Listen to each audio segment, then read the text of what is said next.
that's all right. It's me and you. We got a special kind of friendship. I'm not your friend.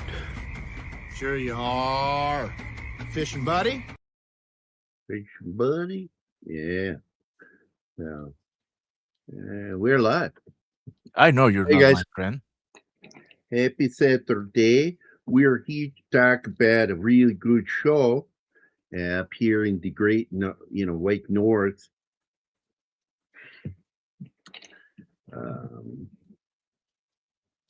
So, wow, you guys have been talking for a little bit. First person here, Gambit. Are we getting back to normal, Gambit? Are you going to be showing up on time now? Define normal. Snorty. That there's Slasher Fred there. Yes, Zelda Rubinstein has died. Last thing she was in was a pretty good movie. It was a kind of a quasi parody of the masked slasher films, and I thought it was really good. And we were expecting a sequel to it. Mac and I rented it, loved it, kept hearing updates about a sequel. Sequel's coming. Never happened. It's your fault. I see Davy Dredd is here. And let's see. Yeah, that there's Slasher Fred, there's Gambit, there's Davy Dredd, and that there's 11 Alpha there. So we are here. All right, guys. Happy fucking Saturday. The movie changed the whole haunted house trope. For a while, it was mostly centered around old and deserted houses and mansions. This movie showed that a haunted house could be anywhere. When you realize why it's haunted, you understand that it's, old burial ground, a graveyard. They were supposed to move the bodies, but they didn't. Because it costs money, so they just moved the headstones. And then, ironically, the movie itself, the neighborhood that it was shot in, actually was made over an old graveyard, a cemetery. But on that one, they really did move the graves. So they didn't suffer the fate. We'll probably talk a little bit about the curse, which is bullshit. Yeah. People die. It just sucks that some of them were so young. Yeah. But it has nothing to do with this movie. And so, I mean, the curse, hyper focused on the fact that Heather O'Rourke passed away at age 12 after making 2 sequels. And hers was a medical malady. Same thing goes with Will Sampson, who died after being in the second film. He was already sickly. The gentleman who was in the second film that played the creepy, evil clergyman, he was actually dying while making the movie, so that doesn't count. He had full-blown AIDS, and he wanted to go out making that movie, and because of how he looked when he was dying, was perfect for that character. He looked so creepy. But in real life, he's a real sweetheart of a guy. Excellent acting performance by JoBeth Williams and Craig T. Nelson. Absolutely. The thing that sells this movie is the family. You actually really care about them. They're believable in their relationships. I mean, the husband laying on that bed, smokes some dope with his wife, and she's blathering on about stuff while he's reading a book about Ronald Reagan. The kids are brats, though. They have no manners. Here's the thing. He's paying attention to her. He's listening to everything she says because she makes the comment about getting caught. He just starts chuckling, laughing at what she's saying. I really love this movie. And I think that it is the actors, JoBeth as the fucking loving mom, and him as a loving dad, but an intelligent guy, and he's the one who pieces it all together and confronts James Karen that plays his boss at the end. He says, "You built it on a cemetery, but you never moved the bodies." Just Right. stay away from the remake. Yeah. Oh shit! I didn't even see you come in. Hi, Shanatsky. What's You this? didn't hear the plop noise? No, No, it didn't sound. no, I didn't. I hear heard so- it. or No, I no- noticed because I saw him in the waiting room. I know we're in a relationship, Anima, but you hearing it doesn't impact me. I'm just It saying. doesn't mean I heard it. I didn't hear anything. There are many. Oh, sorry. Yeah. Okay. There are many arguments on who really directed the movie. There's no arguments, and I'm going to go into It it. was Spielberg. There is no Yeah. It argument was here. absolutely Spielberg was the overall director of this film. The only reason why he wasn't allowed, according to DGA rules, was because he was also making E.T. at the same time. In the Uh, same complex. Yeah, and it's kind of wild, But the fact is, he did take over because he even commented on the fact that Hooper wasn't a take control guy, and this kind of movie requires that. But we'll get into it later. So Stephen King was initially asked to write the screenplay, and Spielberg originally wrote an 11-page treatment back in like 1980, and it was originally titled Nighttime. And I do want to point out that the script, the origins for this story started with Night Skies, and which was what became E.T. It was his quasi sequel to Close Encounters, but this time he was going to show bad aliens. And a nice alien gets trapped on Earth, and he's being stalked and hunted by these bad aliens. And it ended up becoming two movies, and the two movies were E.T. and Poltergeist. And so the original story for this was Nighttime, and so it was this merging face of horror with the script, and the idea was that he thought King would be the perfect person to flesh this out. And they had a pleasant lunch, the two of them, great meeting. But King's publisher asked for too much money, and they never called Stephen King back. And that's why that ended there. And I got to be honest, I think it's a Spielberg movie. It feels like one because he wrote it, and he based a lot of it off his own experiences growing up in suburbs like that in Phoenix, where I grew up. So anyway, like now we get to like the Freelings neighborhood, again based off of Spielberg's own neighborhood. So the Cuesta Verde community in which the Freelings live is based in Southern California, but Spielberg admitted in an interview that, quote, he really based the neighborhood on suburban Scottsdale, Arizona, where he grew up. And it was a lifestyle of suburban America, two-car garages, tract homes, and cul-de-sacs. The U-Totem stores, by the way, which eventually became the 7-Eleven. Southland Corporation bought U-Totem, and it became 7-Elevens.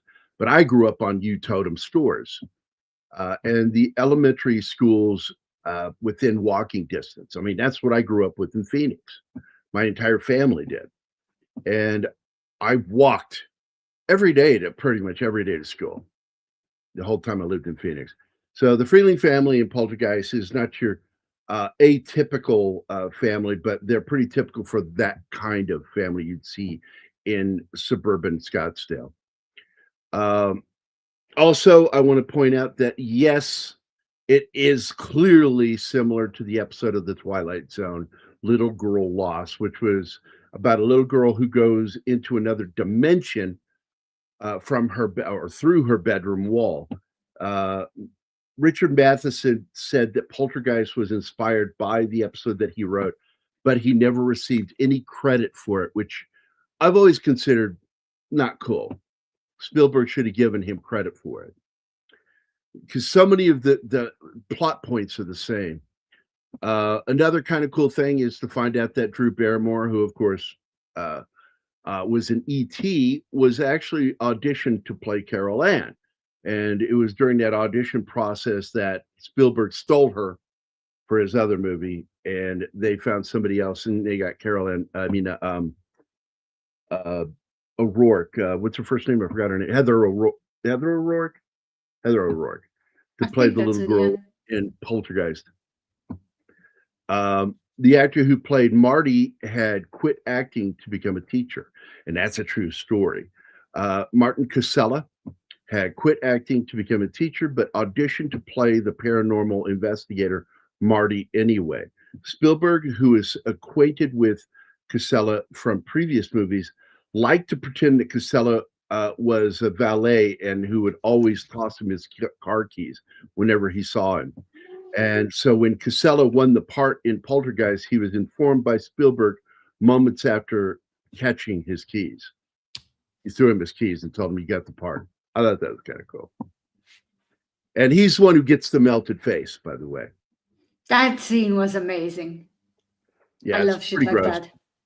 Oh, And I the way think they we- did that is they used a special mix of latex, and when it got super heated, it melted. And that's how they You did see, that. we saw the different editions. You saw the TV one, and I saw the theatrical one. In the theatrical, his face doesn't melt; he tears it apart with his own fingers. Yeah, that's the one we saw. Yeah, that's the one we saw. He tears it off. Yeah. Oh. But the We'll fact see. is it was already falling apart because Yeah. they superheated the latex. Anyway, the chair stacking scene was done in one single take. Damn. When Diane, played by JoBeth Williams, the mom, turned away from the table, crew members quickly replaced the kitchen chairs with an already assembled cluster of chairs. They had to do was remove the other chairs and then already had these glued together chairs they put in its place. That way they didn't have to stack them. You know, clever little thing. That looked so There's cool. there's a couple of quick tricks in here. One of them is also like one of the things that's really well known in Hollywood is the quick change, where you see a stunt actor fall behind boxes and suddenly the actor stands up. Okay. You've seen that in a lot of movies, a lot of TV shows. It's a famous stunt gag. I should call it a gag. And in it, they do the same thing in this film with the chairs. Okay. And with JoBeth Williams herself, when you see her get shocked by the door, fly across the room behind the stairwell, the stunt person gets caught on the mattress, and JoBeth falls back on the floor. And you can actually see the shadow of the stunt performer in that shot. I didn't movie, catch that. under the stairwell. It's kind of a cool moment. So anyway, the tree scene was shot backwards. So Oliver Robbins, was actually spit out, not swallowed up by the tree. And reversing the shot made the final result look even better. And as far as I'm concerned, it's one of the creepiest moments in the film. That and the damn fucking doll, fucking clown doll. Like, who fucking Who has wants that? something like that in their room? Yeah, that's insane. No child would What? have that fucking clown doll. No Oh yeah. fucking child. Well, he I learns the think it's- hard way and tears that thing to pieces. My grandmother. Okay, go ahead. Maybe it belonged to the girl. No, it's the boy. It's on his side of the room. Yep. But he hates the thing. Simple math. After he tried with to a strangle It's him. not a complicated equation. It's next to his bed, at the foot of his bed. So no, it's his. Yeah, E.T. kicked its ass. It kicked everybody's ass. It kicked Blade Runner and The Thing to the curb. It shouldn't have. Two of the best My movies of opinion. all time. Yeah. Yes, Get over absolutely. it. Both of them on my top 5 list of all greatest films of all time. And you can eat shit, Mark. So,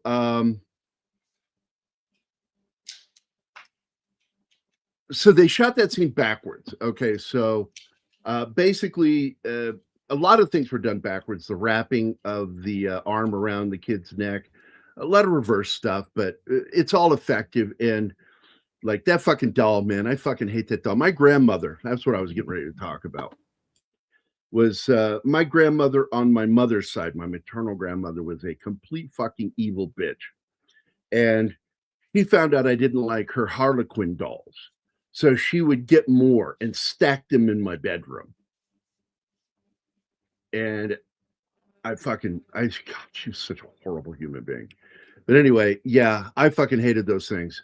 And my disdain for clowns comes from the fact that I hated those Harlequin dolls because they're all painted faces like clowns.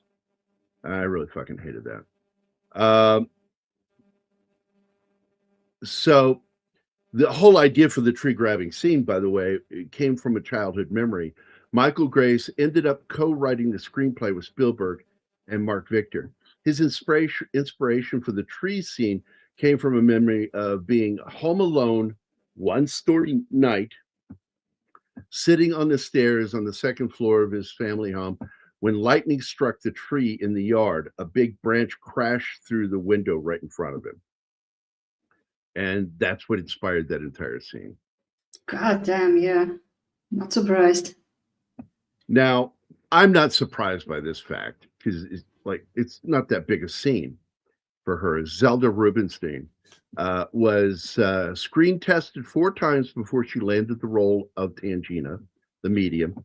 She admitted the role changed her life, even though she was only on the set for 6 days of a 12-week shoot. After filming, Rubinstein didn't hear a word from anyone involved with the movie for a year, leading her to think it might not have even been released or ever see the light of day. So that was neat. Tobe Hooper ate spicy food on set. He's best known for directing Texas Chainsaw Massacre, which is one of those films that I actually really enjoy. And I laugh my ass off at sometimes because there's some really funny scenes in that movie that I don't think people realize are comedy. Like when Leatherface runs around the house chasing the girl. He's got the fucking chainsaw over his head and a trail of smoke coming out of it. When he goes around the corner, his right leg lifts up. He does the curly shuffle around the fucking corner of the house, and it's hilarious. But anyway, so he ate jalapeno peppers to help him power through the long shooting days. He also enjoyed Indian curry foods. So I don't know how that helped him. I'm certain it didn't help the crew or the cast. That stunk up the set. How I guarantee you. What? Could he direct from the restroom? Yeah. Well, we're going to get to something interesting here. So, He had a walkie-talkie. Yeah, the Holiday Inn promoted a producer's magic act. The Holiday Inn sign welcomed Dr. Fantasy and Friends, producer Frank Marshall's stage name. Frank Marshall, of course, is one of the executive producers of this film, and the fucking husband of Kathleen Kennedy. So he's a cuck. But anyway, his stage name was Dr. Fantasy. So if you look carefully at the sign there at the Holiday Inn, you can read that he was going to be doing his magic act that night. Marshall does a little magic show at the end of every movie production at the local hotel, and that's a fact. So the imploding house itself was a 6-foot wide model. It's one of the best visual effects. And again, visual effects in this film were headed by Industrial Light and Magic. And amazing. And of course, the head of ILM for this production was Richard Edlund, probably one of the greatest effects pioneers in the history of film. So, but it was 6 foot wide. It took them months to create this thing with thick wires attached to the inside in order to pull it together. And it was pulled down through a funnel underneath the table with the model placed over the funnel and the camera shooting downward. If something went awry during the shot, the model would have melted or burst into flames, which was bad. Would have been bad, but it didn't, and it worked. It's a great effect. Steven Spielberg was very hands-on. This is just the beginning of this. I'm going to get into this. He was very hands-on as a producer, and I don't mean that figuratively. He was literally hands-on. In the scene where Marty ripped off his own face, Spielberg ripped off the lifelike bust. That's his hands pulling the face apart in that shot. And he wanted to make sure that it was done right. And the only way he could guarantee that in one take, because that's all they had, was to do it himself. And so that's how that was done. Now, getting back into Steven Spielberg, there's a lot of confusion over whether Spielberg directed the film or if Tobe Hooper did. And here, I'm going to do some breakdowns here for you. So Spielberg was not allowed to officially direct Poltergeist and E.T. at the same time because of the rules with the DGA, and leading many to speculate that he was secretly directing the movie himself. Quote, I've been asked that so many times that I feel the record should be set straight already. This was by Hooper himself when he was talking to AV Club magazine. Quote, the genesis of it came from the article in the LA Times. When we were shooting the practical location of the house, the first 2 weeks of filming were exteriors. So I had second unit shots that had to be picked up in the front of the house. I was in the back of the house shooting Robbie, actor Oliver Robbins, and the trees scene, looking down at the burial of the little Tweety bird. So Stephen was picking those shots up for me. The LA Times arrived on the set and printed something like, we don't know who's directing the picture. And the moment they got there, Stephen was shooting the shot of the little race cars. And from there, the thing kind of blossomed from who's directing it. And it's become a little bit of folklore, a little bit of legend, but some of it's really based in fact. So that's the knowledge of it, because he continued, I was making the movie, and then I started hearing all this stuff after it was finished. And then later, Zelda Rubinstein said that Spielberg was the director during her 6 days. Well, it is known that Spielberg likes to backseat direct. Yeah. So let's get into the core conflict, because there was a little bit of a war that did occur legally. Contractual constraints. Spielberg could not officially direct Poltergeist because he was currently directing E.T. the Extraterrestrial and had a contractual obligation not to direct any other film. Also, DGA is really funny about that shit. Spielberg's hand-on role. Spielberg was on set daily, storyboarding and designing shots, and influenced the film's tone and overall look, leading to the accusations that he was ghost directing the project. And then Tobe Hooper's position.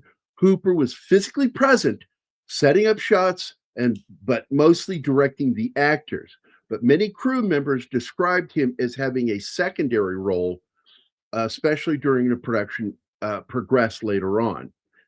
So let's talk about the evidence of this takeover and its nuances. So the testimonies. Crew member John Linetti and actress Zelda Rubinstein both indicated that Spielberg was the driving creative force on set, with Rubinstein noting, quote, Toby set up the shots and Stephen made the adjustments, end quote. Spielberg's input. Spielberg himself admitted to jumping in when necessary, calling Hooper, quote, not a take charge sort of guy, end quote. 2 or 3, Hooper's defense and DGA ruling. Despite this, many cast members supporting Hooper's role as a director and the Directors Guild of America investigating ultimately affirmed that Hooper was the director, even fining the studio for misrepresenting credits in the marketing. Spielberg also publicly supported Hooper in his 1982 letter. The war between Spielberg and Tobe Hooper concerns the, of course, 1982 film Poltergeist, where Spielberg was the producer-writer, is widely to have been believed to directly directed the film over Tobe Hooper. While Hooper was on set, Spielberg's intense hands-on involvement, driven by his inability to direct due to E.T. Contracts, created a lasting controversy over who actually made the film. So here's some more key details on the Poltergeist controversy. One, the power dynamic. Spielberg was a producer, has a massive presence on set, often guiding the actors, designing shots, and controlling the overall story, leading to suggestions that he, quote, ghost directed the film, end quote. Hooper's role in the film. Tobe Hooper, Texas Chainsaw Massacre, was officially signed as the director, but was often described as more quiet and patient, often allowing Spielberg to take the lead. Spielberg did sometimes take the lead, especially on second unit shit. The conflict that arose, Spielberg publicly noted that Hooper wasn't a take charge guy, while also asserting the two worked well together. The Directors Guild of America even investigated the situation due to the concerns that Hooper was being undervalued in the marketing, which I explained to you a minute ago. So testimonials, crew gave conflicting accounts, with some claiming, you know what this reminds me of? Tombstone. Was it Costamatos that directed it, or was it Kurt Russell? It depends on who you talk to. So again, directed constantly and fueled rumors that Spielberg sabotaged Hooper, though both continued to publicly deny that a war ever occurred. I believe it's clearly did, because that's why the DGA got involved. Aftermath. The debate heavily impacted Hooper's career, overshadowed his success with the film, and fueled rumors that Spielberg sabotaged him, though both continued to publicly deny that there ever was a war. Poltergeist is considered a unique hybrid bearing the distinct high-energy style of Steven Spielberg, while potentially utilizing the darker sensibilities of Tobe Hooper's control over horror. And I think it is. I think it's a good marriage. And I do think that Tobe Hooper directed the film. His job, as I see it, is less about film direction and more about directing the actors. So another thing that happened because of this fucking movie, Steven Spielberg got involved with the MPAA. And he kept wanting, he wanted this movie to have a PG rating. So the MPAA initially gave Poltergeist an R rating. Spielberg told the MPAA board that he made PG movies, not R movies, successfully got it changed. That's some dirty fucking baseball by Spielberg, pulling in favors. Nobody else can fucking do that, not even Lucas. So It's the PG-13, he had an interview with Jack Valenti. So yeah, because they were friends. And the PG-13 designation came out because of Steven Spielberg and the movie Poltergeist. If you didn't know that. Fuck, man. Dirty baseball. There's many reasons why I don't like Steven Spielberg. I do love his films. I think he's a fucking shitheel. Anyway, some believe the movie might be cursed because the skeletons that were used in the film were real. And they were real. It's not an alleged thing. They were real. They were purchased. Okay. You can buy bleached medical skeletons. You can see them in any medical class, medical lab class. Okay. They'll have real human skeletons. Those aren't plastic. Those are real bleached bone. Okay. You can buy those dirt cheap. It is cheaper to buy a medical skeleton than it is to try to build one from scratch. How are they sold though? How is this legal? Usually you buy them through medical supply companies that have them. So, and they're usually supplied by people giving their bones away for science. Yeah. Yeah, I know about that. My dad signed something like that his body goes to medical students after he passes. Mine does too. Mine goes to science research. Heather O'Rourke, okay, hold on, go ahead. Here's the thing about that, though. They can do whatever the hell they want after it goes to the university. So the university literally, some guy found out his grandmother's remains instead of going to medical testing.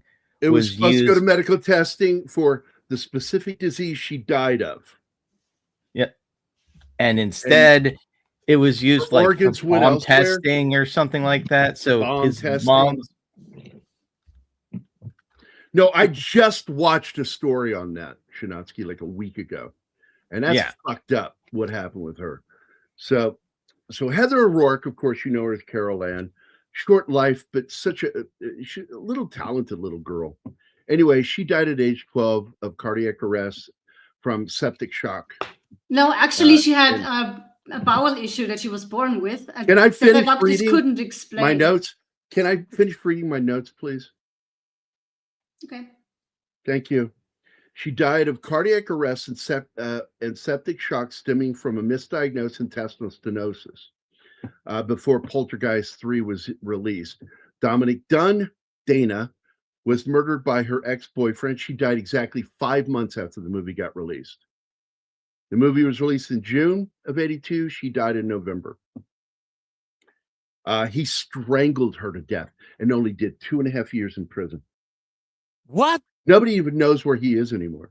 He got out of prison, got hired at a restaurant in Los Angeles, and the Dunn family, which includes actor Griffin Dunn and writer-author Dominic Dunn, and the rest of the family protested outside, causing him to quit the job or get fired. And he moved to Florida. He got engaged to somebody. They found out about it and they warned her and ended that marriage before it could happen. And then he ended up going to the Northwest, where he legally changed his name. And Dominic Dunn, what he said was that, and he did an interview about this too. He said, there comes a point where I just had to let go of it because it was going to kill me. What I was feeling, I had to just let it go. Whatever happened to him is going to happen to him. And after that, nobody knows whatever happened to him. Mhm. And some people have said things like, hope he had a horrible death if he died. So he did. He strangled her to death in the front yard of her house. Anyway, Julian Beck, who played Kane in the sequel, died of cancer while shooting the film. And it's not cancer. It was specifically AIDS-related cancer. He was dying when he took the role. And he wanted to be remembered. And he's remembered as one of the scariest motherfuckers in the history of cinema. You're all gonna die in there. It's the evil. I love that movie. I actually think Poltergeist is a better film, but I fucking love Poltergeist 2 more. I just fucking love that movie. Also, it teaches you maybe you shouldn't eat the worm when you drink tequila. Will Sampson. Oh, fuck it. Yes, do it anyway. Will Sampson, of course, who played Taylor in the sequel, died of kidney failure a year after the film's release in Poltergeist 2.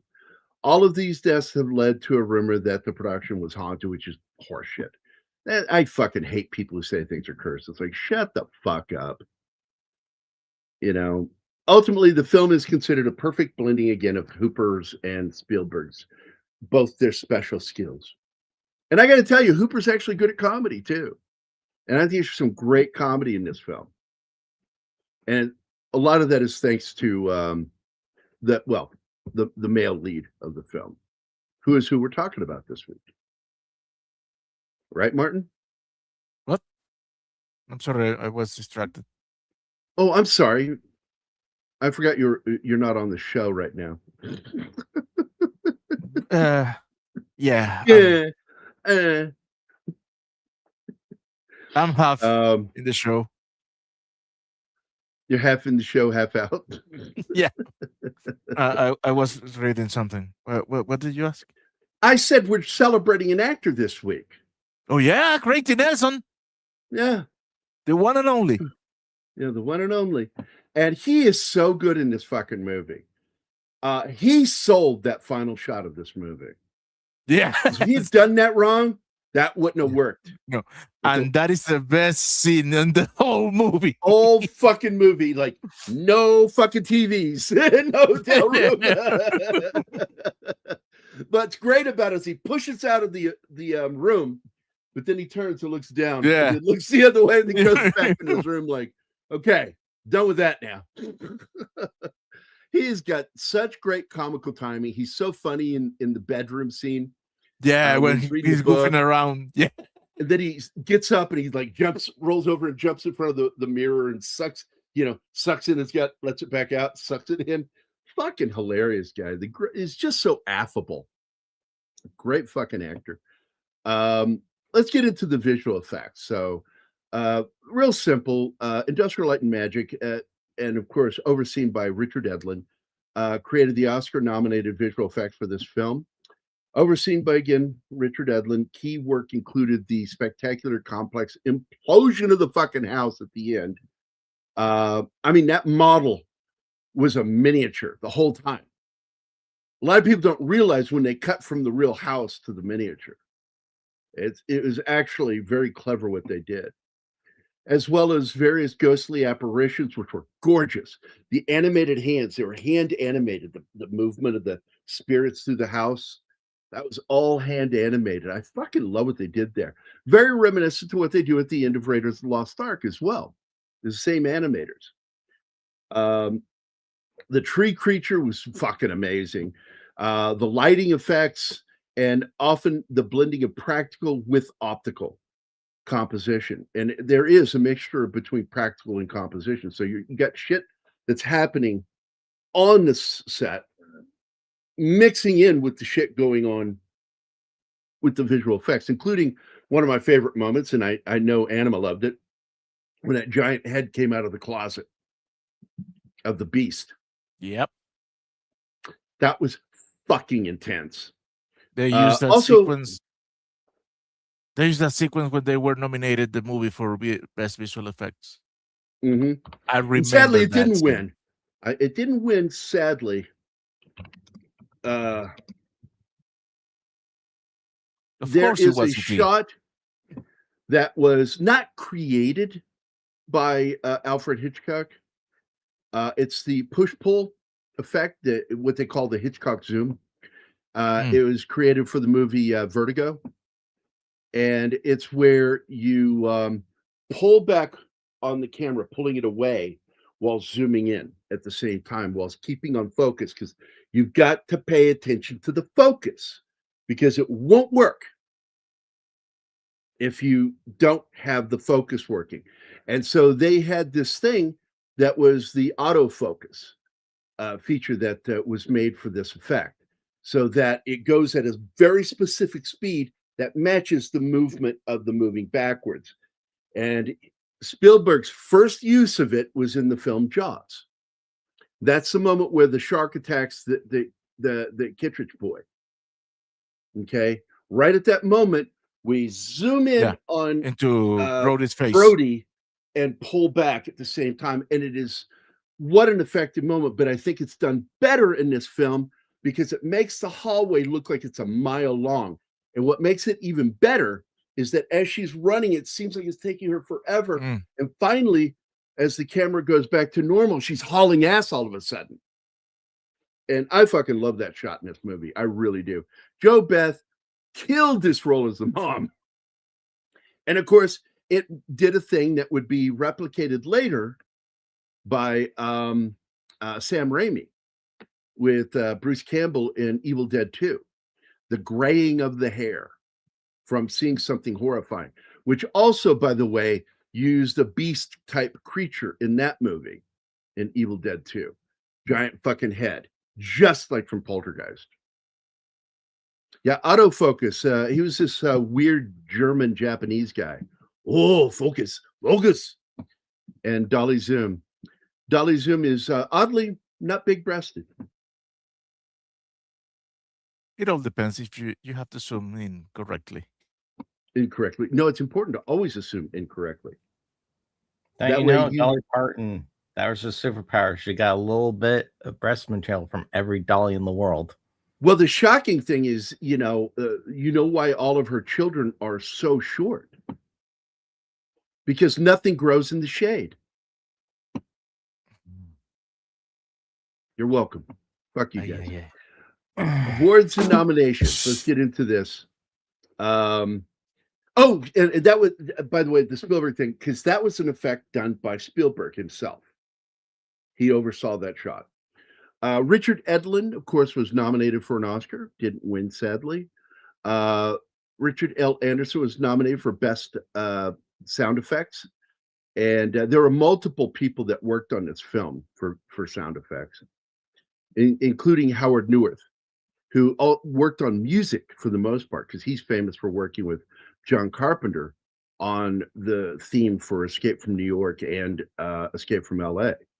But he's also works on sound, and he mixed in sound effects with the music too. So, and of course, the composer for this film was Anima. You want to tell them? I think she may be busy. Apparently, Yeah. not with this show though. Jerry Goldsmith. And Goldsmith, I got to tell you, fucking pulled off a John Williams soundtrack. Yes, for a moment I thought it was John Williams. You would swear it was. When you hear the when what's his name, Dirk Blocker is on the bicycle with the all those cans of beer. Fuck, man, that sounds like John Williams, dude. It sounded like a mixture of E.T. and Raiders. There you go. And so all three of those people were nominated for the Academy Award, and nobody from Poltergeist won. Then the Academy of Science Fiction, Fantasy, and Horror, the Saturn Awards. Heather O'Rourke won for best, what do you call it? Best young actor. What happened to the video? Oh, we lost Martin. So he'll be back, I swear. JoBeth Williams was nominated Best Actress. Zelda Rubinstein, which was working on Picket Fences at the time, she was a winner for the Saturn Award for Best Supporting Actress. Tobe Hooper was nominated but didn't win the Best Director. Jerry Goldsmith was nominated but didn't win for Best Original Score, but did win the Saturn Award. That was him. That was the Saturn Award went to Dorothy Pearl for Best Makeup. Not makeup effects, but makeup for the film. So that's just the actor's makeup, not the visual effects. And that is all of my fucking notes. I mean, it is like 2 pages of fucking notes I made for this movie of a shit that I knew or remembered or had to look up. Oh, Martin's back. Thank God. So let's get to the chat. Let's get to some of these comments that are coming up here. I'm going all the way back, so I'm going to take over chat for a minute so I can go through some of these. Bush is here. Was spoofed in the 90s animated comedy series Tiny Toon Adventures. It was often said by Babs, Bunny, and Steven Spielberg had worked on it. Yep. I will tell you that that line helped sell this fucking movie in the trailer. They're here. It lets you know that you're in for some fucking fun. Let's see. And I don't smoke shit, George Hamilton. Aren't you drinking, Dwight Fry? I never drink wine. I never drink wine. Let's see. I like that they kept that in the 1992 Bram Stoker's Dracula by Francis Ford Coppola. That was something that was discussed between Coppola and Gary Oldman to keep that line in there. The line there here is spoofed. Yep. Rent a skeleton. There. I start some comments for you. If there's heaven and God, I hope there is. He's up there drunk as fucking monkey and smoking shit. Francesco Quinn, who would die young too. He died young. That's Anthony Quinn's son. When I was growing up, my schools had real skeletons in the biology class. I did too. A lot of schools did. For anatomy. Ours was plastic. The donut operator covered that on his... donut operator. Roger that. That's where I saw it. Yeah, Reed. Thanks, Reed. That's what you're here for. Thanks for doing your job. In the scene where the TV set keeps switching channels from sports to Mr. Rogers is a reminder of when before there was HD television, there was an antenna. Yeah. Let's see. Griffin Dunn as Jack Goodman. Yeah, Jack, you look like shit. Thanks, David.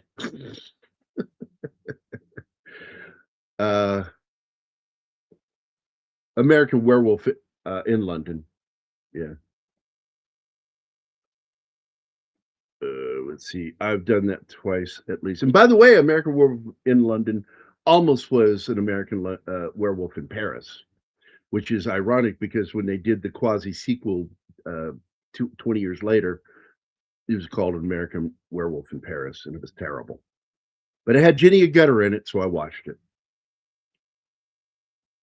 And it's also iconic every time the track Badman Rising by CCR. Yeah, I fucking love that song. And it's so let's see. There is a comedy movie that JoBeth Williams was called American Dreamer, where she plays this amnesiac who believes she is a fictional amateur sleuth. Oh, I think I remember something about that. The amount of controversy that surrounded this film is overwhelming. And it's controversy that only really exists in the media, created by the media. Let's see. There's also a promotional featurette in this film called The Making of Poltergeist. No way. Get out of here, Gambit. It couldn't be called that. That's a ridiculous name. Yes, it was featured on the Laserdisc, by the way. And the Laserdisc, when it got turned into a DVD, was put on the DVD. Same thing happened with The Thing. All of the bonus features were on the Laserdisc. And then finally, they started making new stuff for The Thing. And then recently, they started making that Beyond the Thing production, which I think is going to be cool. I can hardly wait to get my copy when I have money. I think this scene is one of the major reasons why I hate clowns today. Yeah, I hated him before that.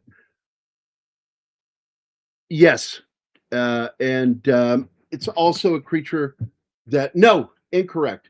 No, that one was created for this one. That one from Ghostbusters ended up in the movie Fright Night.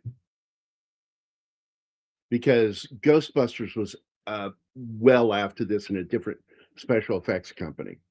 And that special effects company, which was headed by Richard Edlund when he left ILM and he brought some of his teammates with him, they did the visual effects for both Ghostbusters and for Fright Night. And so they repurposed what was supposed to be the librarian. Let's see. The Clown's Humorous is frightening. Yeah, absolutely. This movie preys upon a lot of phobic fears. That doll looked evil. You see that for the first time in No that child show? would have that doll. Yeah, you No know something child. bad is going to happen with that. Michael Jackson's Thriller music video, and it was used in The Lion King during the Wildebeest Stampede. Okay, are we talking about the animated one? Because what are you talking about there, Fred? The Dolly Zoom in Michael Jackson's was performed by John Landis, who knew how to do it. He never tells pervert. Okay. You can see the feature at the for Poltergeist and didn't contain a beard.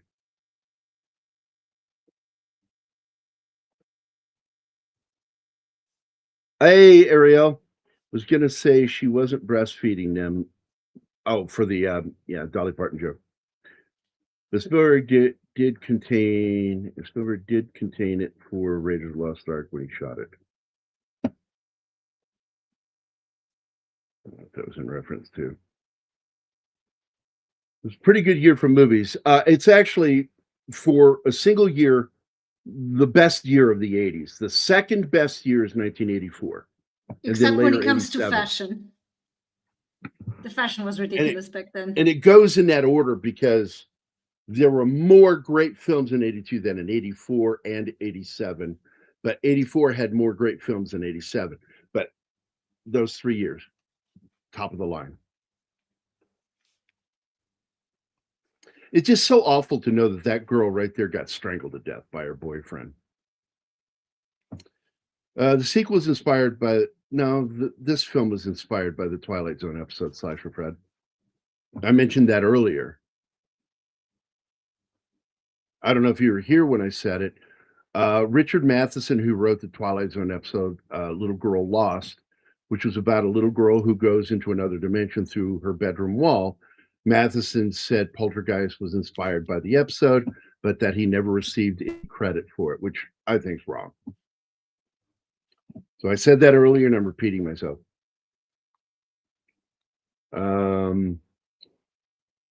Hi, Boosh. How you doing, buddy? Video? Get your videos out of the way. Okay. If so,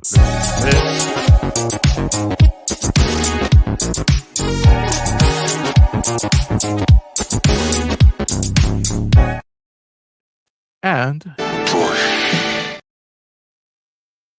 Penny. is not Penny is here. here. Yeah, she's here. The video. I was talking about the video. Oh, it doesn't let me change. Crap. Can you take us to Military Monday, please? Pretty please. Do it for Penny. What the heck? Hold on.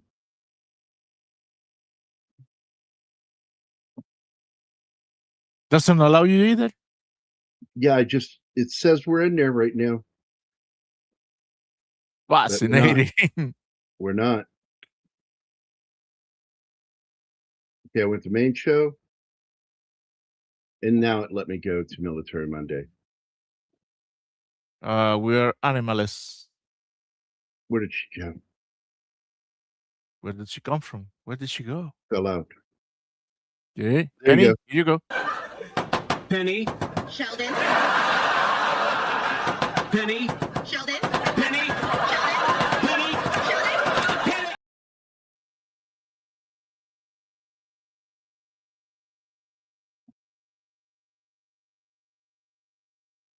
Sheldon. We're back where we should be.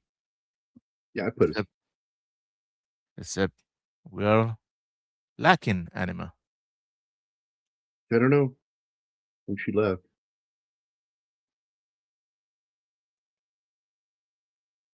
I'm gonna ask him. You continue with the show. Ask her. So there you go. The Weird with Gary coming soon to Tuesday afternoons on Pop Culture Minefield.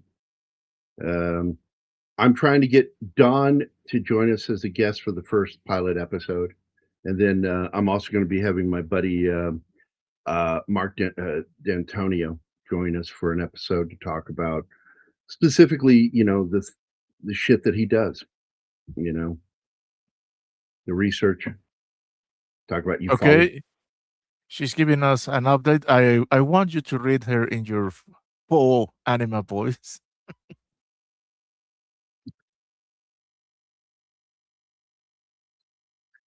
The modem is doing what it did yesterday. What the fuck?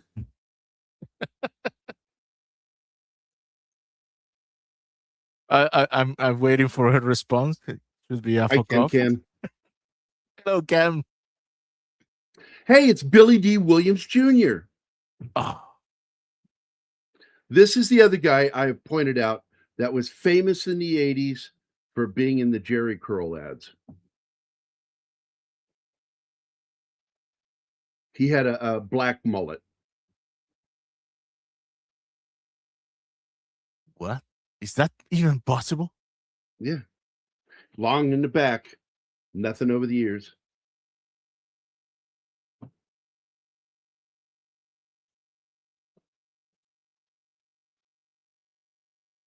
I love when the Her hands psychiatrist says, shaking. no, when she says they're in the kitchen and says, I'm not saying that the house is haunted, and then the coffee jar moves like a, what do you say, bitch?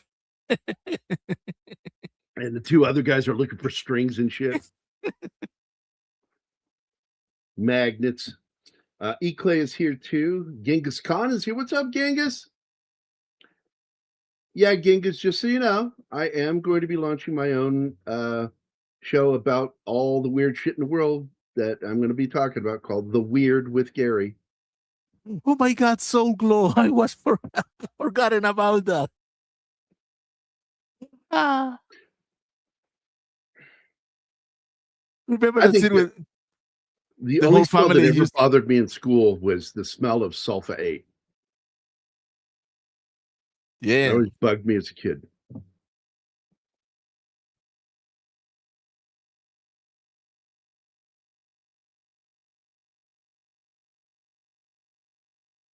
Well, I know Billy D did. I don't think that guy did, but I get it, Bush. They all look the same to you. Oh my goodness. Gary, just because he said it, he doesn't mean that he means it. Oh my gosh. No, Bush never said something like that. Bush is a cool guy. So, Martin, he doesn't mean that he's mean. Did you hear something, Gary? He doesn't mean that he's mean.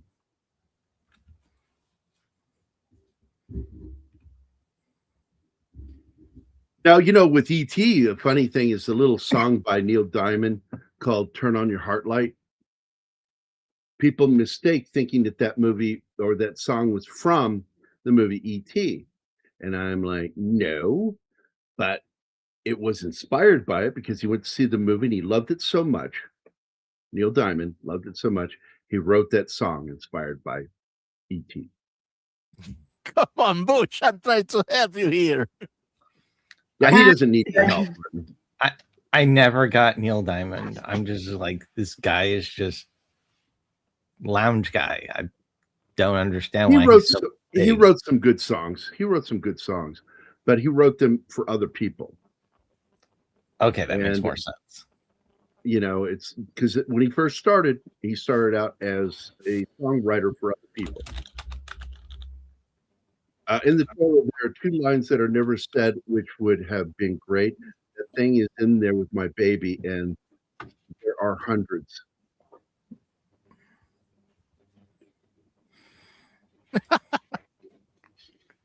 No, if Oh, anything, my modem hates you because it did the same stunt it did yesterday and at the same time too. So that's weird. No, I remember So Martin made me do your voice. Yeah, I the heard right that. I answer. tuned in on my phone. But the right answer was no, Bush. I didn't left because I hate you. That's just a coincidence. Yeah, it's just a coincidence. I both hate you and I left. Telling Austrian they can't have their way, and then next thing you know, they start a war and 6 million people go missing. Oh my God, Ariel. we need to do the Muppets movie to appease her. Oh, tell that to the Armenians. Oh, dude. But what about the Octavians?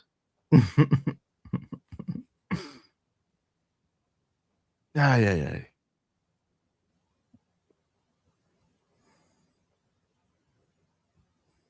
Austrians have no sense of humor. Actually, that's wrong. Austrians are fucking funny. It's Germans that are famously not funny. Germans. Ethel Merman. That's not funny. Yep.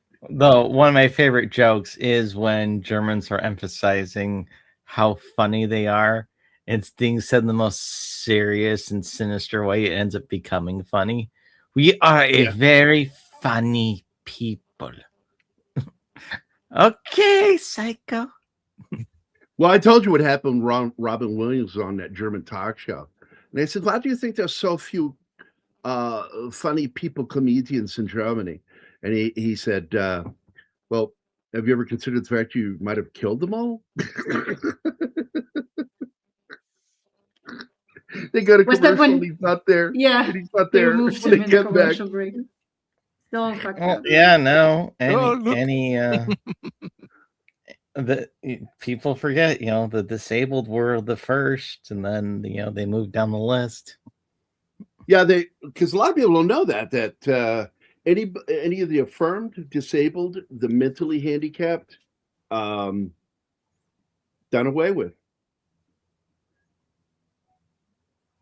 Oh my God. Yeah. which is one of the things that kind of annoys me whenever they depict those particular camps in cinema. It's always just filled with the star people. And I'm not saying they weren't there, but So Poltergeist 2, The Other Side, had the unfortunate timing. Not true. That's not true. He was dying while making the film. I just talked about this. I went into depth about him having the cancer that you get from AIDS, full-blown AIDS. Hey. Yeah. You can expect Gambit to pay attention when he's doing his own show. Let him alone, okay? Yeah, but Hey, he says man. he's not doing a show. This proves he is. He's not listening to what I'm saying. he's If copying only and one pasting Austrian- from Wikipedia is a full-time job, Gary. No, what you needed was one head of the art department at that fucking college, and the entire Holocaust would have never happened. Okay, hear me out. Hear me out on this. How horrible are Austrian rejection? Thank God Anima said yes to Gary. Can you imagine? He told the story on Craig Ferguson. That's where I first heard it. He didn't do that on Craig Ferguson. He told the story on Craig Ferguson. Yeah, by marrying her, you're saving the lives of 6 million Garys, Gary. Wait. Let me jump here because bye, Cam.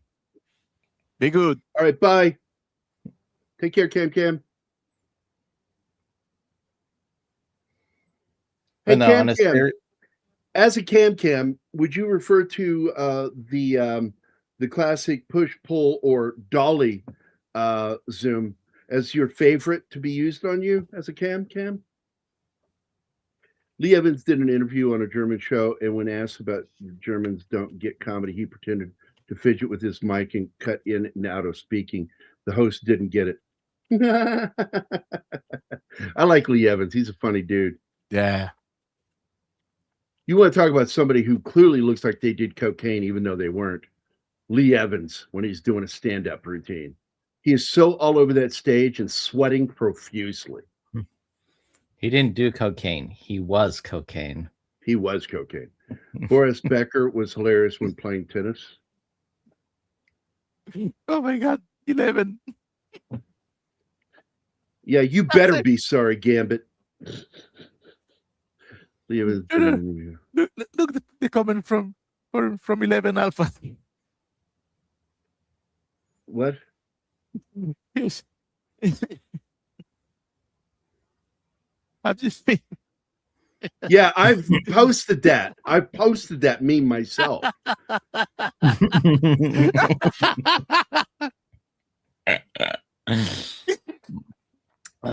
Did not see that coming. Neither did Ava Braun. Oh. But that's what happens when you only have one testicle. You mean one nut? Don't grunt at me. Oh no, he was nuts. So he obviously had more than one. She had one nut with one testicle. Oh, darkest show. And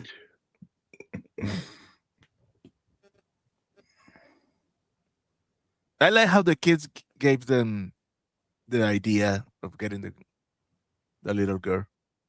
And said that you can tie a rope on me and I can go after her. And that's what they end up doing. yeah. By the way, drop the comment down just for a second so I can put it Okey-doke. back up and then you can add it back. Here you go. There you go. Okay, let me. Oh, the banner. Hello. Yeah, that's a good one. The comment is the killer It's so line. I mean, come on. The joke writes itself. I love that. That just fucking slayed me. Wear your trainers and make sure to have plenty of juice. Oh my God. Oh gosh. And Dominic Dunn was originally supposed to be in the miniseries. The guy publishing that thing, I can see God laughing and saying, "You're still going to help, though." But it was funny. Oh my God, what millions is she plotting to wipe out? Oh my God, Anima. Yeah, I think Ariel hates me. No, she doesn't. She wants me She's to like watch me. the fucking Muppet movie. And she always comments She shit does. like that.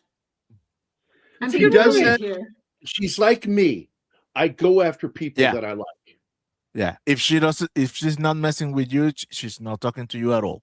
You'll notice she never makes jokes about Martin or Shinatsky. No one makes jokes about Shanatsky. No, she messes with me. Anima, at that point, you had a perfect set. That was to say because he is a joke. That's Yeah, I thought about it, but I wouldn't go so far. Aw. Okay. I'm Tim? glad. Fuck up, Kyle. I'm glad Anima likes me more than she does Gary. There's some pictures I of wouldn't- civilian casualties. Fuck you, Tim. So Oh, that's the I scene. thought it was interesting that this guy was a teacher and he left acting and he came back for Spielberg to do this role. That's Spielberg's hands pulling the face apart. That is so fucking cool. I love that scene. Gross as fuck, but I like shit like that. Oh, Bush McFadden with another German joke. Haha, these jokes rank themselves. They're a gas. Oh, dude, that may be a little too far.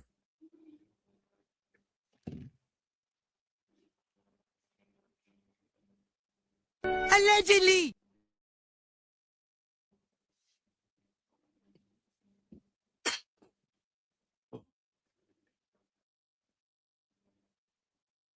Daddy, chill. Okay. Stop it, Gary. I'll stop it when people start talking. If you want a fun laugh, or at least I really enjoy it, look up the Hiles. Hate to say I told you so. The Hiles? Yeah, it's a parody of, I forget, was it The Hives? But basically someone remade one of their music videos, but it's with SS people. Oh. Oh, Oh, my no. God, Ariel. No. YouTube no, removed it. Please. YouTube removed it. I wonder why. German trains are notorious for not being on time. There's only one way to make them run on time, but we prefer them to be late. Video's gone, dude. It's gone. I can't Damn. find it anywhere.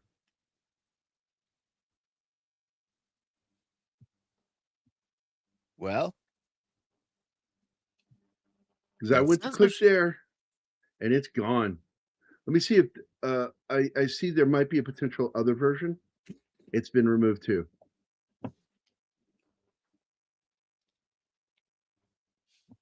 Oh, I found it. YouTube sucks.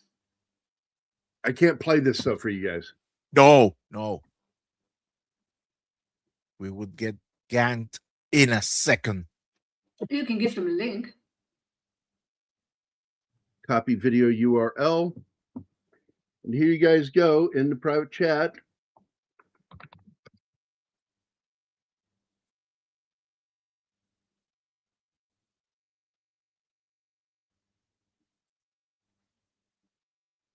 Hey, James is here. What's up, buddy? Yeah, he's been here for a while. I just saw him. Those shoes for when you want to run the master race. Oh yeah. There you go. Puma.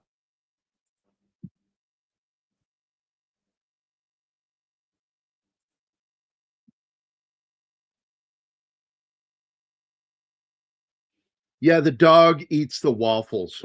That was one of my favorite moments. Like, he's like, she pours the dog food in there, and he's like, I don't want that. And then you see the kid dangling the waffle. And he fucking comes over and eats the shit out of that fucking waffle. And by the way, this house still is there. And people live in it. Yep. Because it's real. And it's not haunted at all. Allegedly.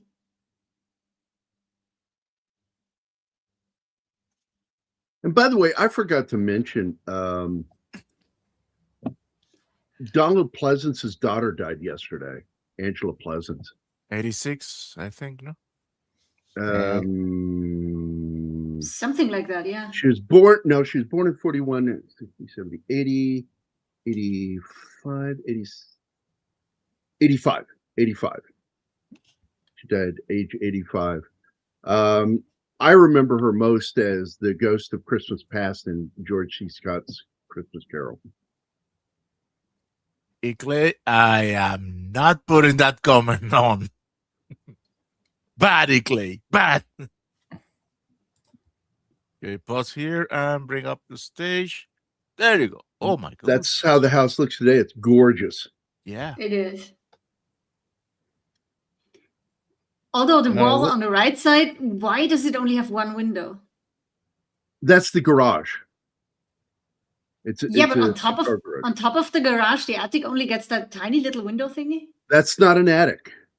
That's where the bedrooms are. And the master bedroom has a huge garret window out in front, sticking out front. I'm assuming that window is for the bathroom. That's probably goes to the bathroom. That looks like a bathroom window. But it's still out there. Another thing I wanted to bring up is the back in 2015 they released Poltergeist, another film, and people go to, oh, it's a remake, and I'm like, it's not a remake. You could call it even a partial reboot because it's not. It was like a continuation. It is in the same universe, and in fact, this story is referenced in the movie. And at the end, you find out some of the items were in the house we're in. I hate so much when they use the same title for another product. Oh, you mean like The Thing in 2011? What? You mean like for The Thing in 2011? And Call of Duty and everything that is. Put a freaking number after it, mother freaker. So this is James Karen. I fucking love this guy. He's one of those great character actors. And he is so good in this role. And I love at the end when he shows up at the house and all the shit's happening. And Craig T. Nelson yells at him. He says, "You moved the cemetery, but you left the bodies. The headstones, Didn't you?" He's so mad in that moment. Great fucking moment. That look on Karen's face, and then he gets hit by the energy, gets knocked to his ass. Oh, I fucking loved it. Great fucking movie. One of my favorite moments, though, is when the Ghostbusters come in and they think they've seen shit, and then all the weird stuff happens, and the family is completely unfazed, and then they're having tea in the kitchen, and she's shaking so much she can barely drink. That was funny. Yeah, Like, and by the way, this is the first stuff. film that I think depicted ectoplasm. Yeah, And you it looks see it so on the gross. rope. It is disgusting. It looks like meat chunks. They are covered in it, both of them. It's not a fucking remake. I just explained it. he wrote that before you explain it. Jesus Christ. Don't you fucking call him into this. This argument's between me and Gambit. Jesus has no part. Anyway. Hey, Gambit is my homie, okay? He's my homie too. I fucking love Gambit. But no, it was not a remake, and it wasn't a reboot. It was a continuation. It's in the same universe as this movie, which is why it ends the way it does. Although I really didn't think it was a very good film. I didn't consider it a good sequel. And they should have just called it Poltergeist. Because I thought it was a remake of Poltergeist. So I was like, I'm not watching that. Is that true, Martin? No. You're a liar, Ariel. See, I think that probably the best way to do things is whatever the series name is and then the subtitle for it. It's not a remake. It's not a remake either. Gambit, Yeah, you are it's a just, prequel. you have struck Not out twice at listening. bat. You have struck I out mean, twice. I guess It you is can make the an thing- argument. Hold on. I need to respond to this. Put it back up, Martin. Okay. Okay. It's not a fucking remake. It is a prequel. It is literally what happened at Hours before. at the Swedes station. They're not Swedes, Mac. They're Norwegian. It's not a remake. It was a piss poor prequel. And here's why it sucks so bad. If they had stuck to the original idea of using practical effects with very little CG, the movie would have gotten fans excited. But then they fucking didn't. The studio panicked and CG'd everything. And ruined it, Brian. Ruined. Look at Lord Todd poking the bear. Also, the thing in Lord the Thought, go fuck yourself, buddy. I love you, man. also the thing in the 2011 one is stupid because it's literally running around in the open, letting everyone know as it exists from the get-go. Yeah, they completely forgot what made that story so exciting is who's the thing. Fucking dumb. Oh, that pissed me off that they did that. I was a cemetery in Worms once where the wall was made of a piece of broken headstones. It seemed pretty creepy to me. No, there are some fucking look. I've been in some creepy fucking places, but I'm always comfortable in cemeteries. And I've shown Danny Anima, like my favorite hangout when I was 17, 18 was an old cemetery from the Revolutionary period of time in America, down in right off Duke of Gloucester Street or Dog Street in Williamsburg. And I would go and I would lay down on this one tomb, hand sculpted tomb. It's beautiful. And it had a flat top, and I'd lay down on top and read. And it was so relaxing being there. To me, it's probably one of the most beautiful places in an eerie sort of way is the catacombs of Paris. Like you look at that, it's like beautiful, freaky, wondrous. It's like all these amazing emotions all at once when you look at those. I've seen the catacombs in Rome, and I did not like that. But I told Gary my favorite cemetery to go to just hang out and find peace in Salzburg. It's built into the wall of the mountain, and it's old, like Middle Ages old. Beautiful place. Yeah. OCP Communications said the thing is a fucking turd that got shat out of your ass. Like, who's he referring to? I'm not sure who he's referring to. But I will tell you, the studio is what fucked that up. It's always 9% of the time it's studio interference that ruins the film. Oh yeah, I saw that one already. Fuck you. Ruined. I still don't care about the 2015. It's a quasi reboot. The reason it's quasi is because it's in the same universe. Well, it references the movie. The reason for that is a very simple one. All the studio heads are just business people. It's very rare you get a person who's business savvy and an artist at the same time. It's about money. Well, yeah, but they're burning it these days. They have been for a while now. Well, that's because of the woke executives. And so there you go. Only that the HR people. Oh, don't you worry about it, again. But I'm just gonna fuck with you because it's fun. And they were going after the money from ESGs and BlackRock and shit. By the way, BlackRock has finally announced that they're stepping away from that shit. Yeah, I need to get my wax eared. I visited Aleister Crowley's old house. That's a creepy motherfucker right there in real life. There was an old cemetery not far from there. Yeah, there's a lot of, like, he did ceremonies in this weird fucking open tomb. Like, man, him and his friends, they're fucking sick dudes, man. That's he was a con man. That's what he really was. Like, I looked into his business strategy. It was that, buy this $500 book and you'll get these secrets. But once you buy the $500 book, oh, there's this $1,000 book that has even darker secrets. Don't you want to learn those? And then there's a $10,000 book. And it's just like, I forget what the final like level of it was, but it was ridiculous. So he was the OG Scientologist then. I mean, Aleister Crowley was to the name Alistair what Adolf was to the name Adolf. They were perfectly good names, got ruined by one person.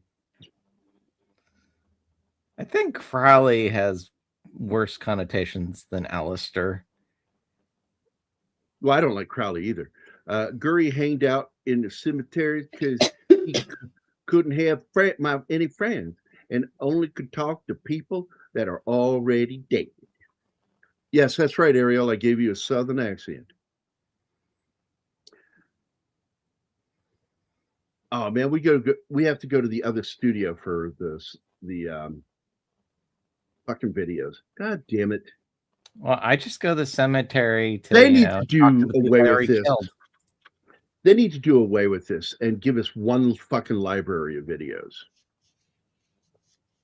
Welcome, Poltergeist, Lindsay. one of the only movies legit scared the shit out of me as a kid.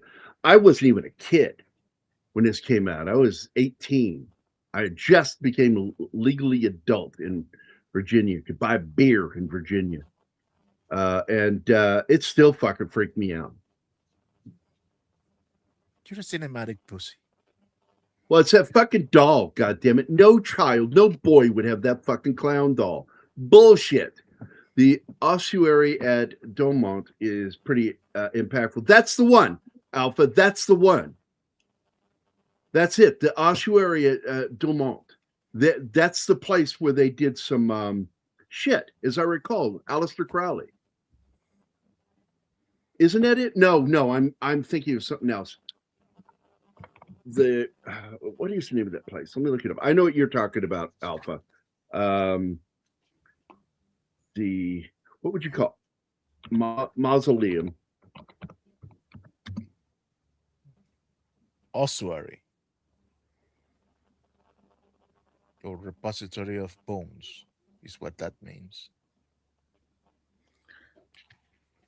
I do find it interesting how when you go with areas of heavy science, like especially back during that like Victorian era that Crowley was a part of, that suddenly hyper religiosity comes in, but it's never like whatever the old religion was. It was always some weird like tangent, like occultism becoming super popular in the late 19th, early 20th century.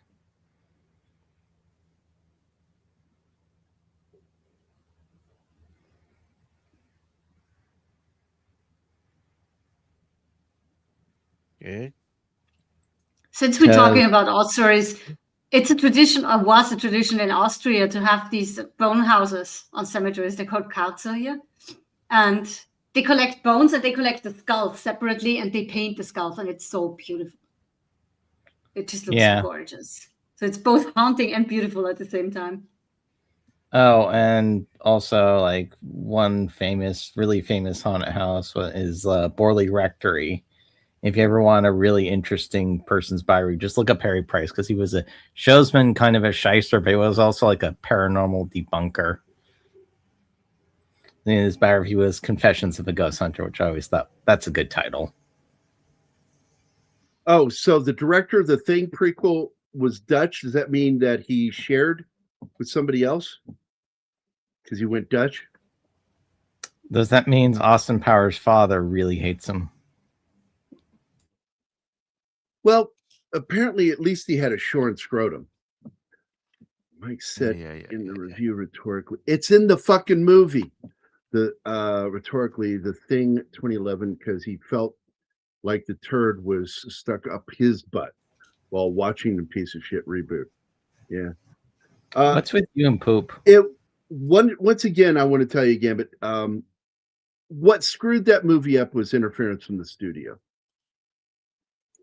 I think it would have been better, and I begged for years, along with other fans. I'm in that group, Outpost 31, which is a wonderful fan website, and they have a great group on Facebook. that all of us pushed to get a director's cut, and I don't think they're ever going to fucking do it. Not worth it to them. I kind of don't want them to do another thing, even though they're basically talking about doing it with. Well, Carpenter is the one that's going to do it if it's done. I mean, that would be nice if he came back, knocked it out of the park, so he didn't have like Ghost of Mars as his last. Or no, it wasn't Ghost of Mars. What was his last movie? It was like 2016. Who? I was reading. Oh, John Carpenter's last movie. Like he did one after Ghost of Mars. I forgot what it was, but it was like The Ward or something like that. He did Body Bags and that one really was pretty bad. It was a straight to video movie with that blonde chick. What's her fucking name? I'll find it. It was The Ward. The Ward was the film, but I got to find out what the girl's name was. Yeah. Oh, it was 2010. I had the title right. I had the year wrong. Yeah, it's a terrible movie. And I say this all the time. Directors, like songwriters, they eventually hit a point where once it hits, they're done. They should stop. They should stick to producing because they've lost their mojo.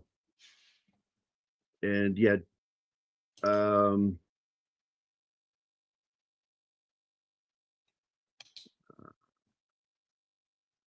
God,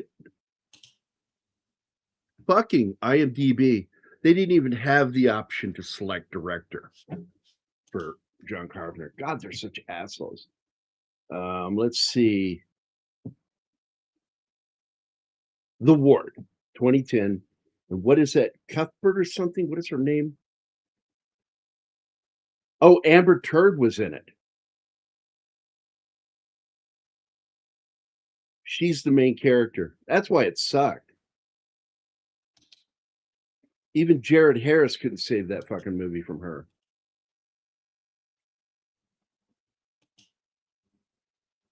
There you go. It was Amber Turd that was in that, and it's a bad movie. The Dutch director treated well. This is something I've told people. He was a real fan of Carpenter's film, and he wanted to do a decent prequel to it. And the studio fucked him, man. They completely fucked him. Like Joe Pesci says, they always fuck you at the drive-thru.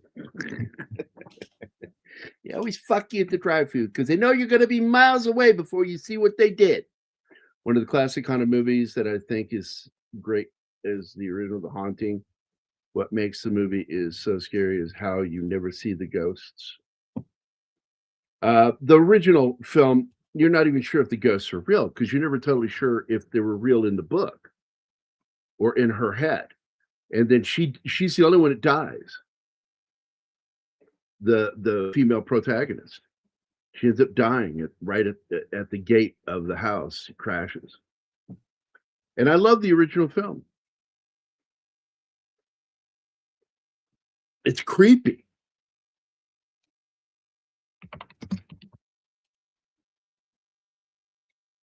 Not a fan of the 1999 film. Yeah, Julie Harris, Claire Bloom, The Haunting, 1963. Directed by, does anybody remember? No. He directed The Day the Earth Stood Still. He directed Sound of Music, The Sand Pebbles. He directed Star Trek The Motion Picture. Robert Wise. West Side Story, Robert Wise. Wait, what? What was that about John Carpenter documentary? Oh, yes. I watched the entire season. I don't know if it got renewed for a second season, but I haven't seen anything about it. No updates. I actually thought it was okay. Not great, but it was okay.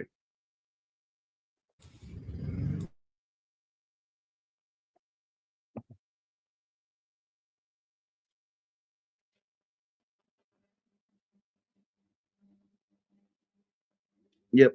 I actually thought the remake was not half bad until it got to the third act, and then it went to shit. Sander got it. Robert Weiss. Jeffrey Rush did a really good what's his name? That was the original lead. Peter Vincent is Yeah. it's Vincent Price was the original, and they named the character or wait, no, what do they call him? Vincent. Yeah, but like Peter Vincent he was did a Fright Night. Yeah, Peter Vincent was Fright Night, but I forget. Yeah, but he did a great like Vincent Price style character in that. Oh yeah, with the mustache and all. And I'm trying to remember. I'm just going to go look it up real quick. It was Stephen Price. That was it. Stephen Price instead of Vincent Price. And Jeffrey Combs also. It's always nice to see him in a horror movie. Always gives us all. I mean, you've got Famke Janssen in it. You've got Peter Gallagher in it too. Ty Diggs is probably the weakest actor in it. Chris Kattan didn't suck. Bridget Wilson Sanford, she's a weird looking woman. Ali Larder's in it. She's actually halfway decent. Jeffrey Combs is great in it, and Max Perlich is in it too.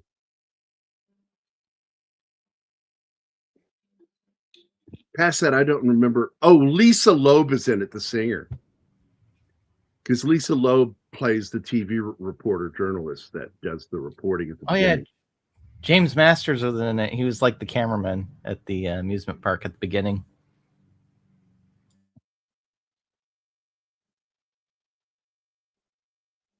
And what's his name was in it too? Peter Graves, playing himself, doing a biography on the character of Stephen Price and his downfall.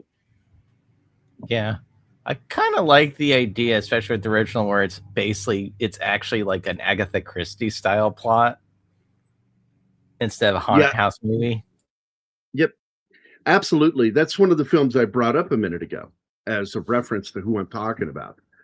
I said he directed Day the Earth Stood Still. He directed West Side Story. He directed Sand Pebbles, and he also directed Star Trek: The Motion Picture. So why didn't they just leave like right now and not tonight? What are we talking about there?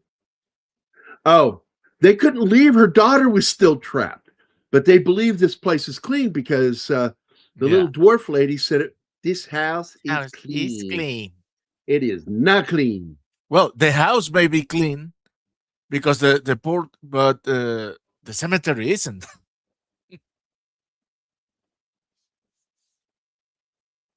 Well, she cleaned it of the beast.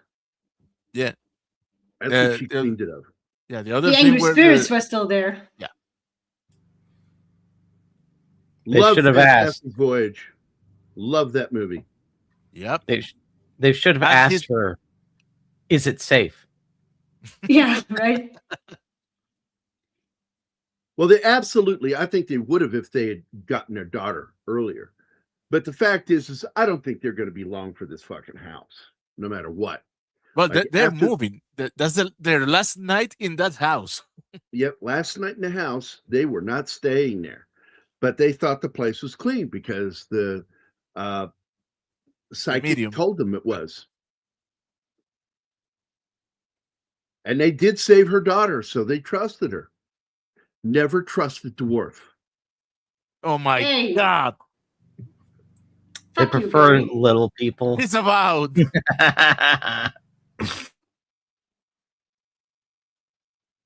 Hey, Snacks in the house. Don't worry, Gary. I hate Peter Dinklage too.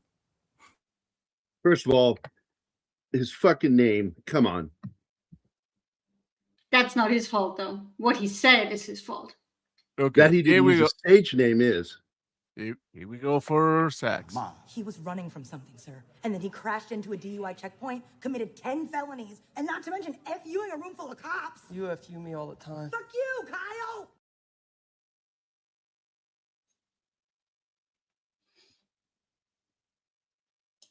How you doing, buddy? Ariel, come on. Spielberg remade a film that should never have been remade. Yeah, if you make an all-time classic, you don't need to remake it. It's already an amazing movie.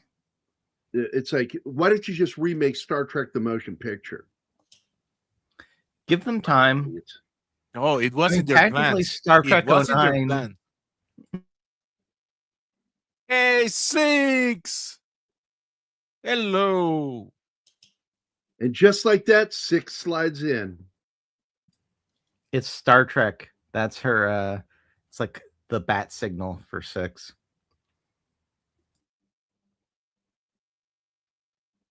Now they're like, they go out of their way in that movie to never show the driver. And that gives it a very eerie quality, which clearly was what led to them making the movie The Car, where it's the devil made of metal. This effect here is really, god damn, the fucking door. Yeah, there's some overlap with the Ghostbusters, especially because I remember they did the door effect in that movie too.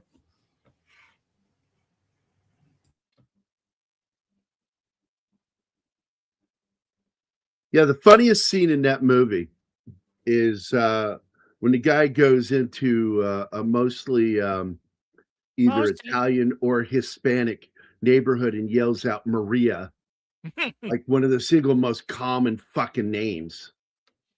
And only one window opens? Bullshit. Yeah, that always made me laugh. There'd be a crap load of old ladies up in the windows. What do you want? And I pity any girl that isn't me today. La, la, la, la, I still la, love. la, la. I still love that musical. Yeah, I don't even bother with it for the most part, Gambit. I can't stand hearing about them. Don't care. Michael Jackson's music video "Bad" was an homage to West Side Story, especially the dance sequence, which was inspired by the song. What I always found funny was I think West Side Story was Michael Bay's either favorite movie or was like one of his favorites. I'm trying to remember exactly. But Kind of reminds me of Seth Rogen and Paul Rudd's ongoing joke. Do you know how I know you're gay? Because that movie's your favorite.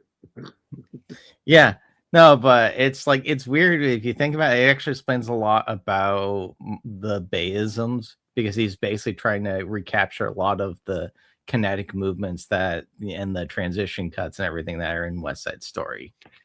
Yep. Kinetic By the way, movement? do you want to know who you are supposed to be most sympathetic for? Are their next door neighbors right now? Having to help them get out of that house. Well, they're stuck there.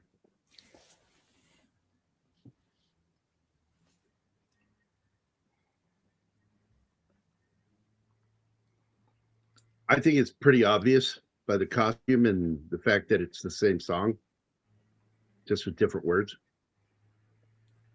Now, I have had an idea about there be a guy who's basically friends with ghosts, and he basically would have people's houses get haunted and then come in as the exorcist to remove them.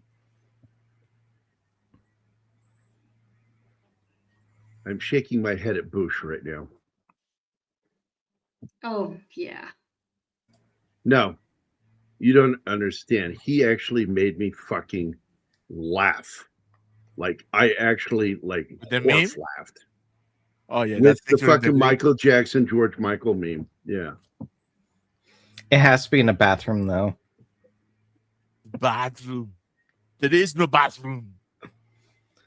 Oh man, I forget what it is, but there's a video you can watch where it's a bunch of gay guys go into the actual restroom and they go off the police report and they work on recreating the what position he was in when he was arrested.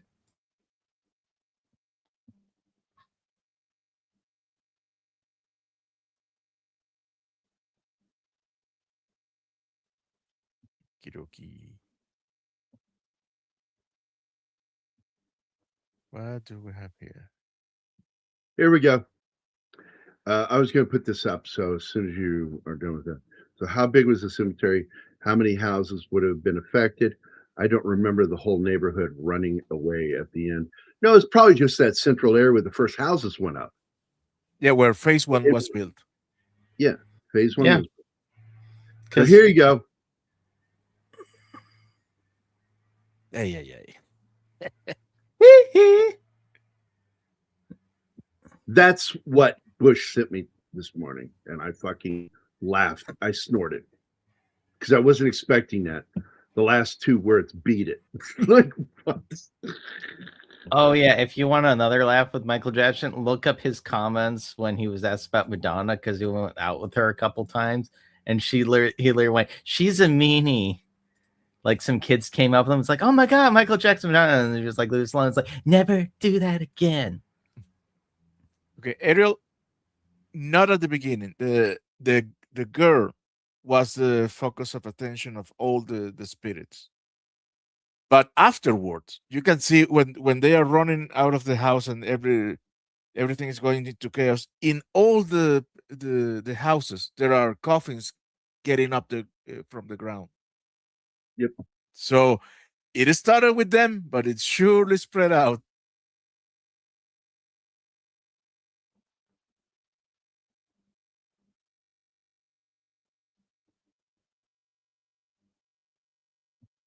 That's its stage beautifully, but when it comes time for the terror to begin, the whole thing is very, very silly, downright running the mill pile of indifference. What are we talking about? I fucking don't give two shits what Gene Siskel had to say. And again, as usual, I owe Anima a buck because Gambit brought Siskel and Ebert up. And if you He just did mention it one, it's like enough. in his second comment or something like that. Nobody here cares about critics and their opinion. Martin Especially dead ones. has a running bet that he'll mention Quirrell. Yes. Yeah. It was And localized in her house. And that's just it. Yeah, because the girl was the focal point, and she's actually what triggers the biggest part of the haunting, the beast.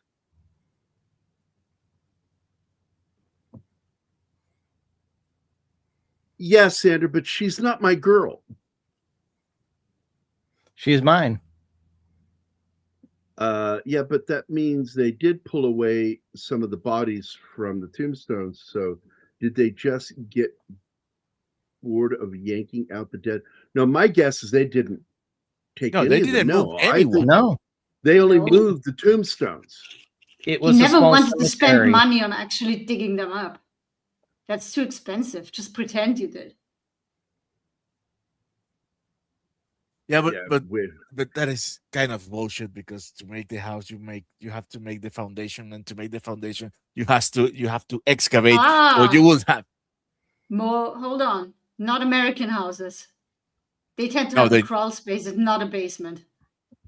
It's also I supposed to didn't be in say California. basement. I said foundation. You need foundation for the main columns.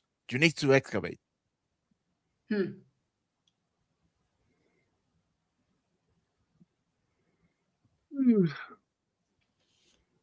know, well, it varies from place to place. It's anywhere from 50 to 200 acres is the average for cemeteries.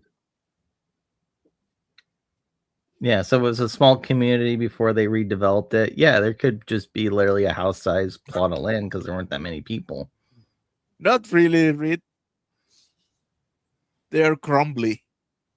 So Reed says it's a big foundation. Listen, the only time buildings with dead bodies worked was Vlad because his bad neighbors did in fact make good fences.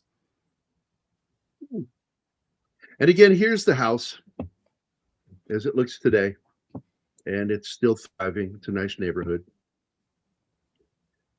God only knows how long it'll be there. Yeah, I'm going to double check. Why? The details about the cemetery. The Mm. size, the fact that they didn't found coffins while they were making the houses. Yeah, but it's a freaking movie. Let it be. We have it. Quirrell. came out in Knuckle. Yes, so the answer is yes, it did survive the wildfires. Oh, well, you know, a property- gay movie came out. The property is owned by Rachel Powers as of 24 for a whopping $1.28 million.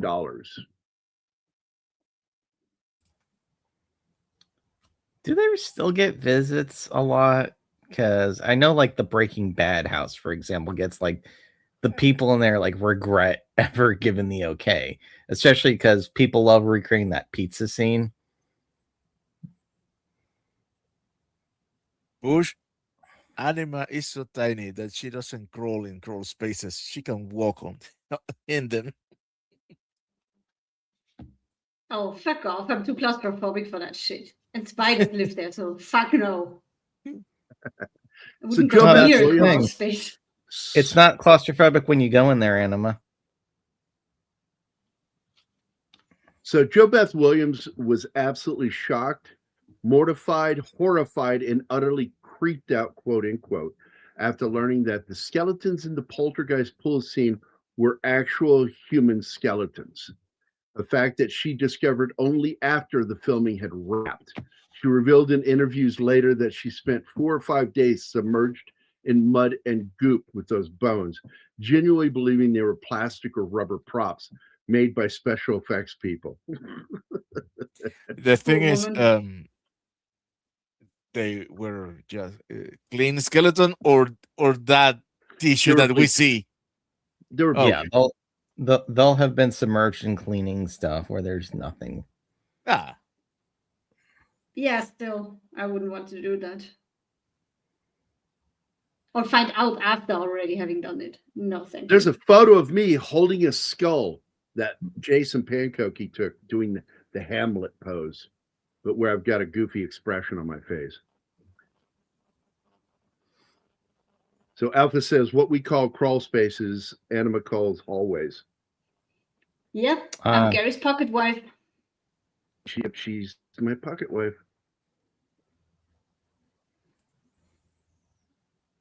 Somebody will look at me and go, "Hey, Gary, what time is it?" And then I'll pull her out and I go, "It's time for me to pull out my pocket wife." "What time is it, honey?" And then she tells me the time. In 24 Gary hours does long. sing dwarfish songs. She's not a dwarf. She would be technically a midget.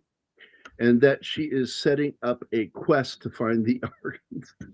Whatever. Michael Jackson performed with a skull once. He was doing Shakespeare, and he said, "To beat or not to beat it."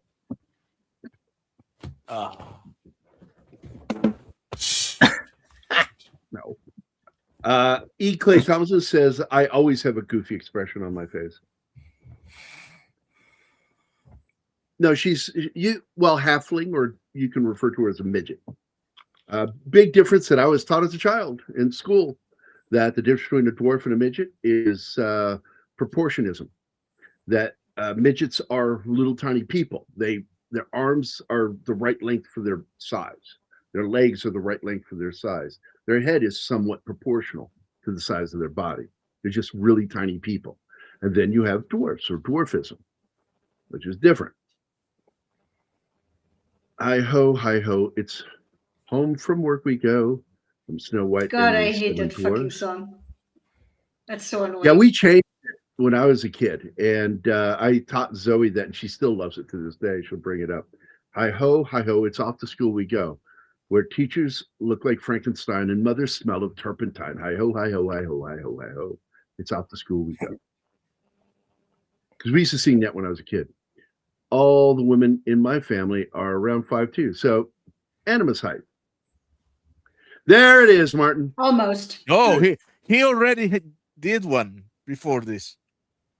Yeah. He's bringing it up again. Or not gay enough. Was that the problem? I mean, if you want a gay film, you really Nowadays, want a gay film. slash fiction is considered accepted fiction for Star Trek, clearly. Star Wars. They threw everything in there. I'm surprised Kurtzman in his Progressive Quest didn't actually just make Spock and Kirk an item. Oh, That's they what tried. the first slash fiction was. Yeah, that's why I'm doing that callback, because The first slash fiction was from Star Trek, where Captain Kirk and Spock were an item. And it's fucking goofy. okay, so yeah, that's one really bad thing. Star Trek gave us that. Star Trek gave us the Mary Sue. Literally.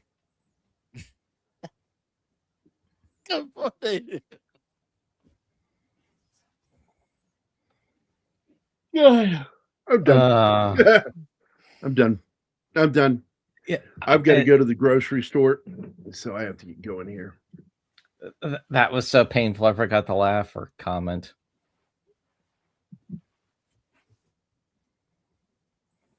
Well, let's Then- wrap it up then. Yeah. Well, we're waiting. Well, fuck you, Cap! That's Yep. So, all right, we're going to wrap up. Let's see. I want to thank everybody for being here with us. And Shanatsky, thanks for showing up, man. Good to see you.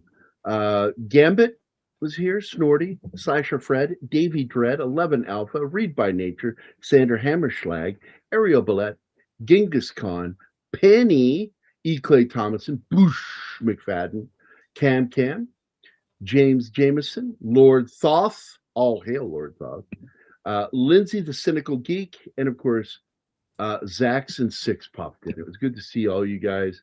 Happy Saturday. I hope everybody has a good Saturday. I hope it's a good weekend for you guys. I'm going to try to. I don't know. I got to go to the grocery store, which I fucking hate. So there's that. So Ron okay, yeah, we owe him a video. And also I want to go to the other stage. So let's see. I think because they're in the Maine, I think. What? Maine's not showing up for me for some reason. What? Okay, I'll try to. There, wait, there it is. I had to give it a second, and then it showed up, and I think it's in here. So let's see. First one. I've got 5 terrorists going southeast on Bakalakadaka Street. And then also this one. Surprise, cockpigs! And then this one. Hold on, I got to make sure that's turned off at the top. I'm so lonely, and sadly alone. To which There Adam I would say, Ugh. Brother, ugh.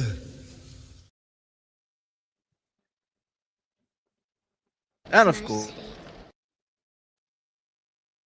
we cannot forget the sponsor of the show.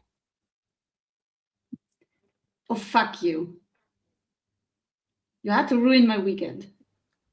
Delicious Backdoor Beaver.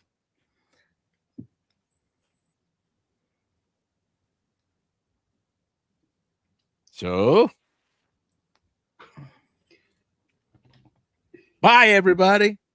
Bye-bye. Bye. We'll see you guys later. Don't forget to write. Bye.